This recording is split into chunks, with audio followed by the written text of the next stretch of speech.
happy Saturday. I am here with finally my August wrap up. I delayed this video for so long, but I'm here today to talk about the 6 books that I read in August. It was a little bit of a lower reading month for me this month, but I had grand plans as per usual, and then August ended up being crazy busy. Ended up not being able to read as much, and I also ended up getting back into watching TV in August, which was not good for my reading. Typically, I don't watch hardly any TV, so I started getting back into some different shows, and then I ended up basically watching TV whenever I had spare time instead of reading. But this month I've been doing much better about not watching TV as much. However, this month's also been pretty busy.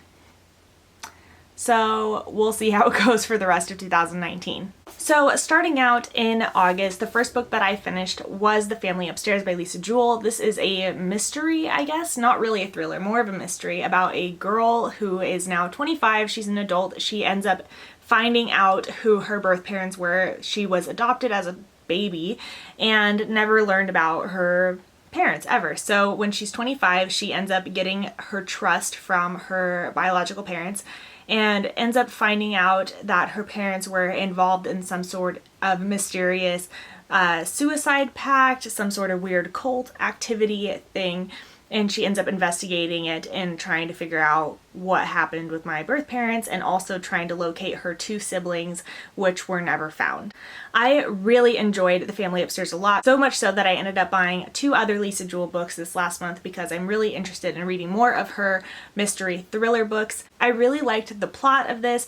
It wasn't anything groundbreaking, and it was a little bit predictable at times. There were certain things obviously predicting, but I still really enjoyed it. There were some things I didn't see coming, and I also really enjoyed the different perspectives. I will say one thing, so there's 3 different perspectives in this book, and it kind of threw me off a little bit because 2 of the perspectives were told in 3rd person, and then the other perspective was told in 1st person. So I didn't really like the switch in change, but it didn't bother me that much to where it affected my enjoyment of the book.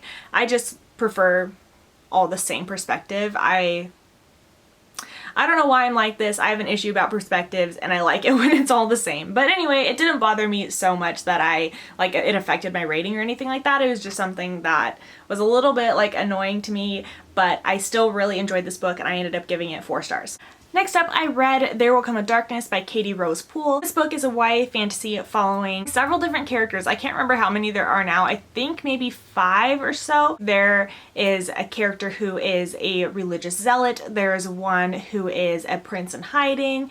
There's one who is basically like a vigilante that's on the run. There's a lot of different character perspectives going on here.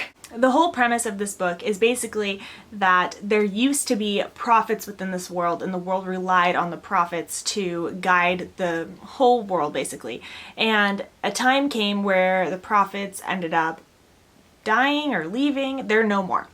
And they had one final prophecy before they were gone. And this final prophecy predicted the coming of a new prophet, the last prophet, and they would either bring the destruction of the world or they would bring the redemption of it. Kind of a similar situation to a lot of YA fantasy books about a prophesied one. So now we have these 5 different characters. We pretty much know going into it that one of these characters is going to be the prophet, but we don't know really which one, obviously, until it continues on. But each of these characters are really unique. I thought they each had a very distinct voice, which is something I really enjoy in a book that has multiple perspectives, when you can really tell the differences between the characters while you're reading. And I thought Katie did an excellent job at doing that. Each of the characters come mostly from different parts of the world and different backgrounds. They each bring something unique to the story. In that way, I would really recommend this book to fans of Six of Crows because of that.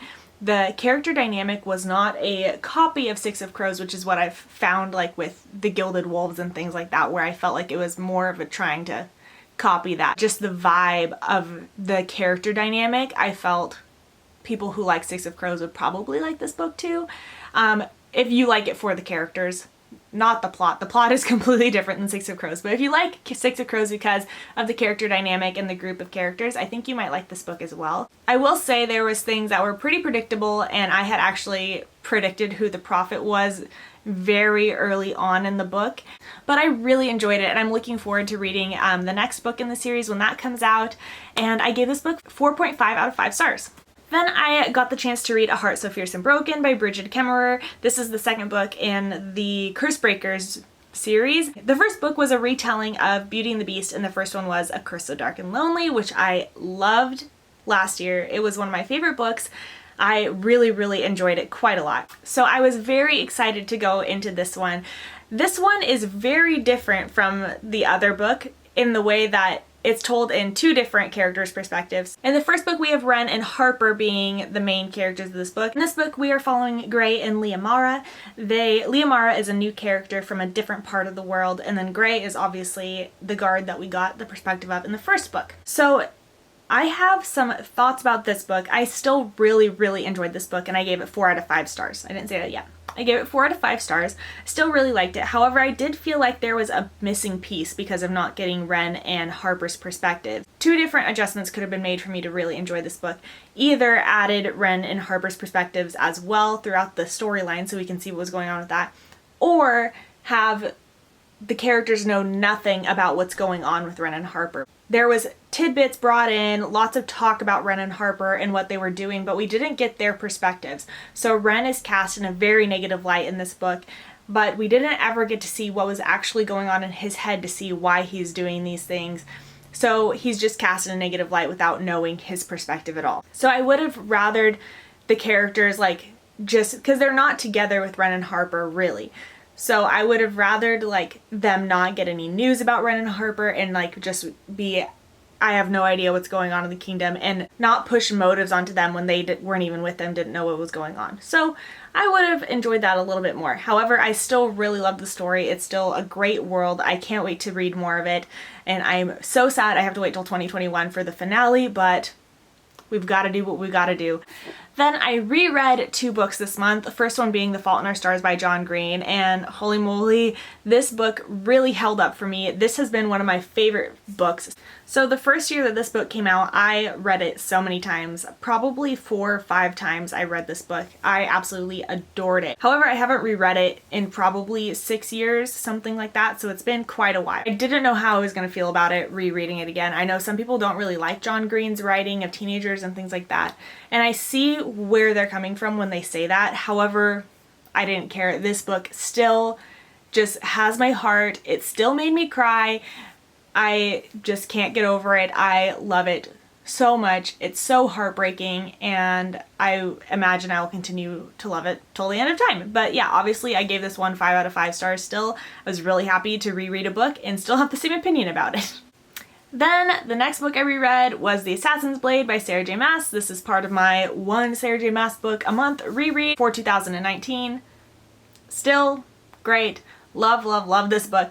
So The Assassin's Blade is actually a collection of short stories. However, they are sequential, so they go in order and they pretty much pick up not exactly where the last one left off, but several months down the road, and it's all dealing with the same kind of thread throughout them. I absolutely adore this book. It's one of my favorite books in the Throne of Glass series. I love Sam with all of my heart. He is my favorite Throne of Glass boy, and he just breaks my heart every time. I will give some advice to anybody out there who has not read the Throne of Glass series yet or who is just starting it. Do not start with this book. It is not an introduction to the characters. It is not an introduction to the world. This book is designed to be read after you already know about these characters a little bit. I recommend reading it after at least Crown of Midnight, but yeah, that is what I say. To anyone who says you should read it first, I'm sorry, but you are not correct. It should be read later on after you kind of already know about the characters a little bit and know their perspective and different things like that. But I love this book. Gave it 5 out of 5 stars yet again. Then my last book that I read in August was Storm Dancer by Jay Kristoff.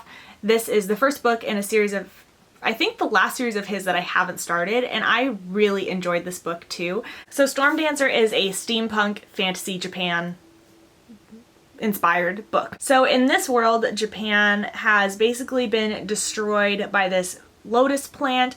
It is infecting everything. It is ruining the climate. It's killing off the animals.